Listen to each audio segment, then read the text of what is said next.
안녕하세요, 여러분. 이제는 자바스크립트의 기초 강의가 아닌 자바스크립트가 실질적으로 탄생하게 된 이유에 해당하는 돔에 대해서 배워보도록 하겠습니다. 먼저 돔이란 무엇인지 살펴보겠습니다. 돔은 다큐먼트 오브젝트 모델의 약자로 HTML이나 XML 문서의 프로그래밍 인터페이스입니다.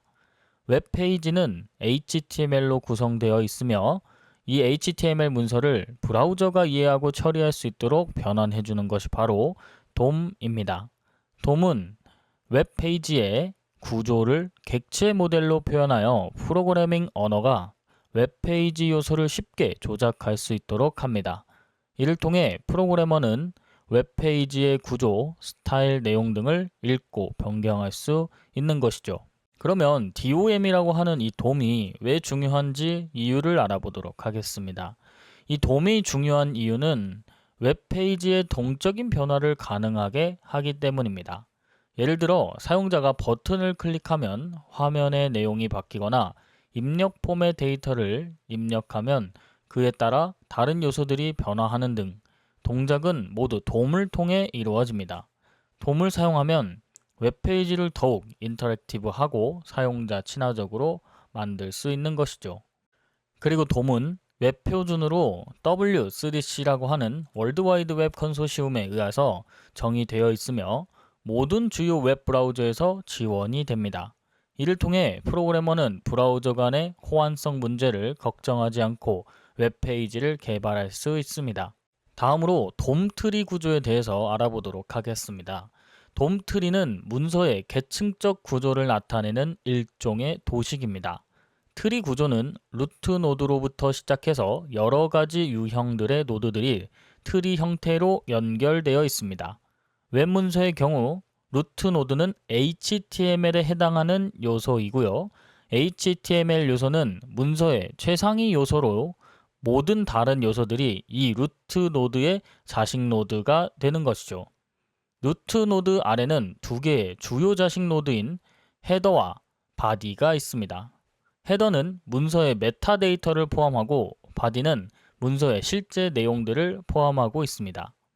그에 해당하는 HTML 문서와 그에 대응하는 돔 트리 구조에 대한 예시를 보도록 하겠습니다. 앞에 있는 예시를 통해서 기초적으로 우리가 HTML을 배웠을 때 HTML이라는 문서를 정의를 하고 그 안에 헤더가 있고 바디가 있다는 걸 확인을 했습니다. 다음 헤더 안에는 메타데이터를 포함하고 있는 타이틀도 들어가 있고요.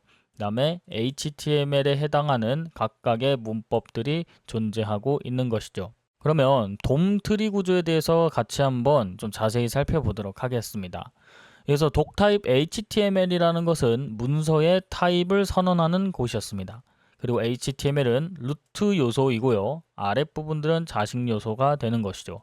이 자식 요소 중에서 두 개, 헤더와 바디 태그가 주요한 노드가 있고요. 그 다음에 타이틀 노드가 있는 겁니다. 여기서는 헤더의 자식은 타이틀이다 라고 말할 수 있는 겁니다. 그 다음에 바디의 자식들은 H1, P, A 등등등 있는 것이죠.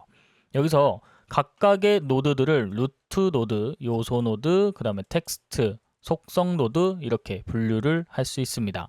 그리고 이 구조는 각각의 요소들과 속성, 텍스트들이 명확하게 구분하고 이해할 수 있는 구조로 되어 있습니다. 이러한 돔트리 구조는 웹페이지의 모든 요소가 계층적으로 연결되어 있음을 보여주고 있는 것이죠. 다음으로는 노드의 종류에 대해서 알아보도록 하겠습니다. 돔을 구성하는 노드에는 여러 종류가 있습니다. 각 노드는 특정한 역할과 특성을 가지고 있으며 이들 노드로부터 통해 우리가 웹페이지를 구성하고 조작할 수 있는 것이죠. 주요 노드로 종류로는 문서 노드, 요소 노드, 속성 노드, 텍스트 노드가 있습니다. 각 노드의 역할과 특성에 대해서 자세히 살펴보도록 하겠습니다. 먼저 문서 노드입니다. 문서 노드는 돔 트리의 최상위 노드로 전체 문서를 대표합니다. HTML 문서의 경우 문서 노드는 HTML 요소가 되는 것이죠. 문서 노드는 돔 트리의 루트 노드로서 모든 다른 요소들의 이 문서 노드의 자식 요소가 되는 것이죠. 문서 노드는 웹페이지의 모든 요소에 접근할 수 있는 시작점이 됩니다. 이를 통해 프로그래머는 웹페이지의 구조를 탐색하고 필요한 요소를 찾아낼 수도 있습니다. 자바스크립트에서 다큐먼트 객체를 통해 문서 노드에 접근할 수 있습니다. 예를 들어 다큐멘트 엘리먼트 by id라고 하는 메서드를 사용하여 특정 요소를 선택할 수 있습니다. 우리가 지금 배우지 않은 다큐먼트를 사용해서 메서드를 사용하는 방법은 뒤에서 차차 배울 내용이니 넘어가도록 하겠습니다. 다음으로는 요소 노드입니다. 요소 노드는 HTML 태그와 일치하며 문서의 구조를 형성합니다. 예를 들어 body, div, p 태그 등 요소 노드에 해당합니다. 요소 노드는 다른 요소 노드나 텍스트 노드, 자식 노드로 가질 수 있으며 문서 내 계층적인 구조를 형성합니다.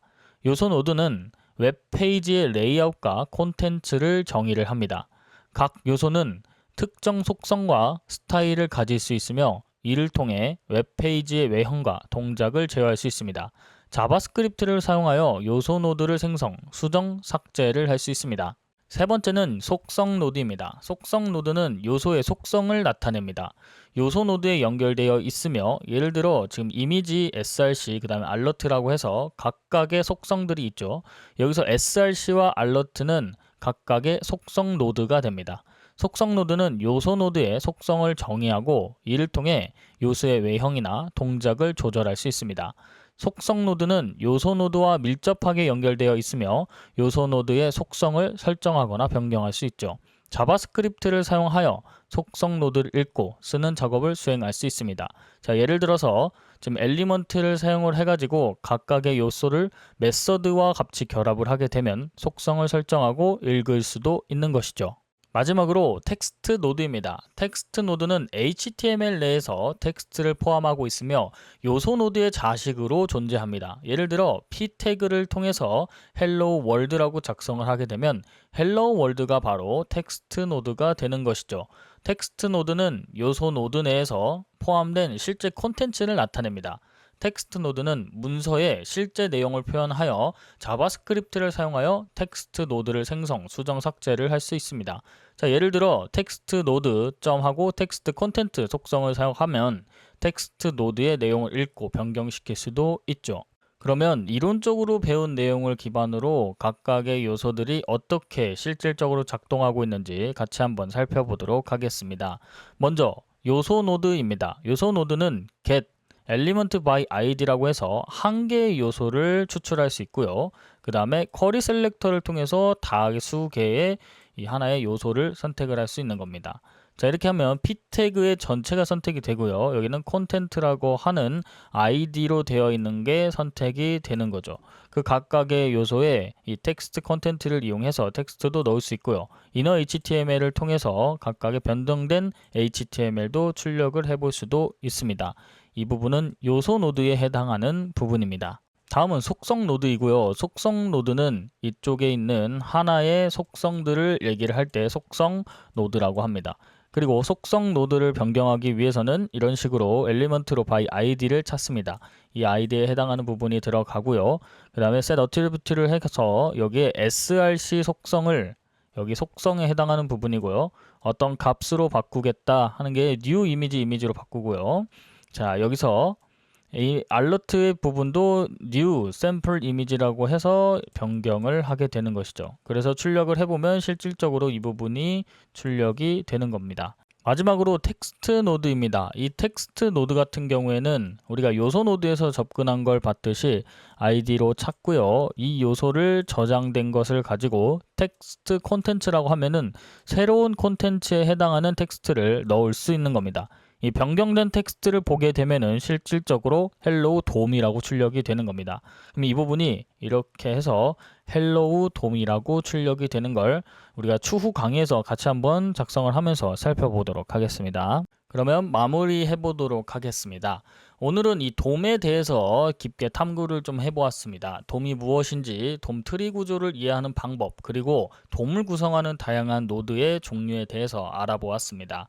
돔은 웹페이지의 동적인 변화를 가능하게 하는 중요한 개념으로 이를 통해 프로그래머는 다양한 웹페이지 요소를 자유롭게 조작하는 것이죠. 돔 트리 구조를 이해하고 다양한 노드의 역할을 파악함으로써 여러분도 더욱 효과적으로 웹페이지를 조작하고 사용자에게 풍부한 경험을 제공할 수 있습니다. 다음 시간에는 돔을 실제로 조작하는 방법에 대해서 자세히 알아볼 예정입니다.